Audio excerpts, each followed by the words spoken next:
But how about Mike Knuble, another free agent on the Flyers roster that hasn't re-signed with the team? Flyers would certainly like him back. With inside access on Knuble's decision to return or not, here's John Borick.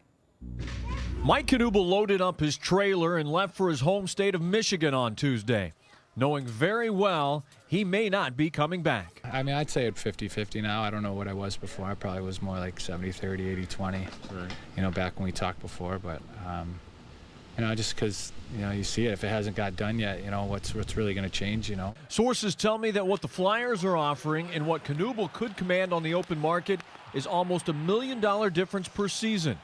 Even though Knuble admits he would take less to stay in Philly, at the same time, he also wants fair market value. Money's not everything. I mean, of course, nobody's going to be naive and say it doesn't play a part, and it does. But, you know, at the same time, my wife and I know it's worth something to stay here, and we've kind of incorporated that, and we've let them know that. You know, that we understand that part. So, you know, it's just finding a place where everybody can be happy, I guess.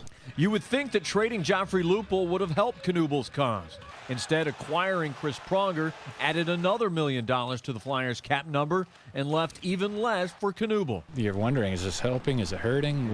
You know, but I mean, you do the quick math, and you know, 6 doesn't equal 4, and you know, he's a great player, and you know, Paul can't pass him up. He's got a chance to get him. He gave up a lot in Joffrey and Luka, and you know. But, you know, Chris is a Hall of Fame player. Even if he's not back in orange and black, Knuble doesn't want to venture too far from Philly.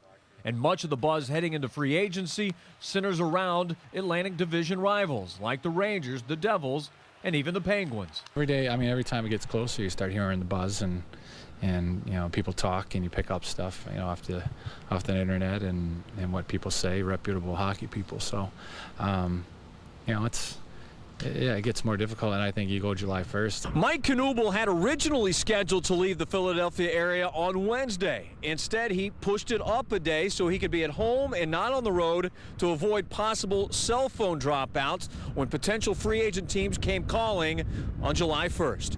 John Borick, Comcast Sportsnet.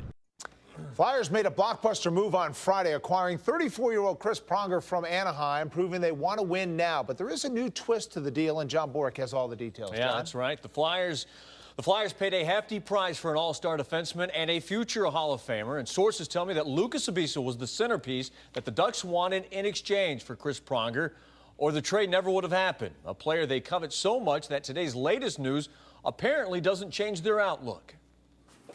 Lukas Sabisa took a direct flight on Friday from Switzerland to Philadelphia.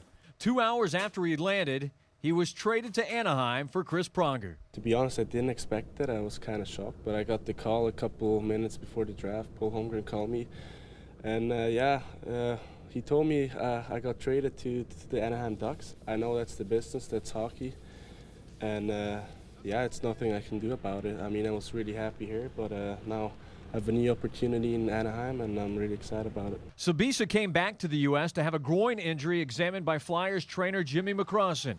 Soreness he experienced last year, but never disclosed it with the Flyers front office. I hurt my groin probably last year in September, like when we played the first couple of preseason games, but I didn't tell him too much because I just wanted to make the team right. I mean, I've been working out now 1.5 months, and I thought it would just hurt because it's the beginning of the workout. But it kept going on, and last time I went running, I couldn't lift my leg anymore. Surgery is a possibility, and Sabisa will fly to Toronto later this week, where the Ducks organization will determine the next course of action. But general manager Paul Holmgren says regardless, the trade for Pronger is a done deal. I've talked to Bob Murray, and we didn't consider it an issue. Luka is actually here right now, and came in early for our conditioning camp, which starts a week from today, and we knew there was a little bit of an issue that we were going to check out, and they're aware of it, and I'm sure they're going to check it out. Sabisa probably couldn't pass a physical if the trade was made in season, and the deal could have been nullified. But since it's the off season, even if surgery is required, Sabisa has been told by the Flyers staff he should be ready for training camp in September. It's not that big of a deal. It's just we just want to make sure everything works out well with my groin. And like I said, they are aware of it, and it's not a big deal. We reached out to the Anaheim Ducks organization today for their thoughts on Sabisa's injury. General Manager Bob Murray did not want to comment at this time. As for the other player involved in the deal, Joffrey Lupul was at his Newport Beach, California home when he learned about his trade to Anaheim. He admits being surprised both about a return to the Ducks and being traded for Chris Pronger for a second time in his career, saying, quote, "I figured something was going to happen with one of our forwards Friday, with whether myself, Briere, Gagne, or Hartnell. By the way, all three of those other guys, no trade clauses. I figured somebody was on their way out soon just because they needed defensemen there. It's a good pickup for them, and hopefully I can get back to where I left off here a couple years ago. I love it down here."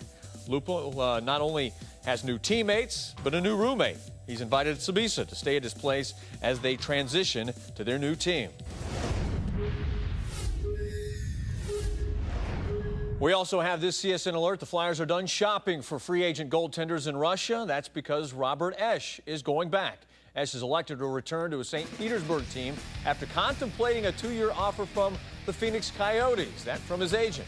The Flyers had reached out to their former goaltender who was holding out for a chance to return to Philadelphia, but the Flyers never extended Esche with a contract that he couldn't refuse. So right now the Flyers without a backup goaltender. All right, so what is the backup plan now that Esche says he wants to go back to Russia? Well, I think you can rule out Antero Niittymaki. He has some injuries, some issues regarding his hip that he's trying to take care of.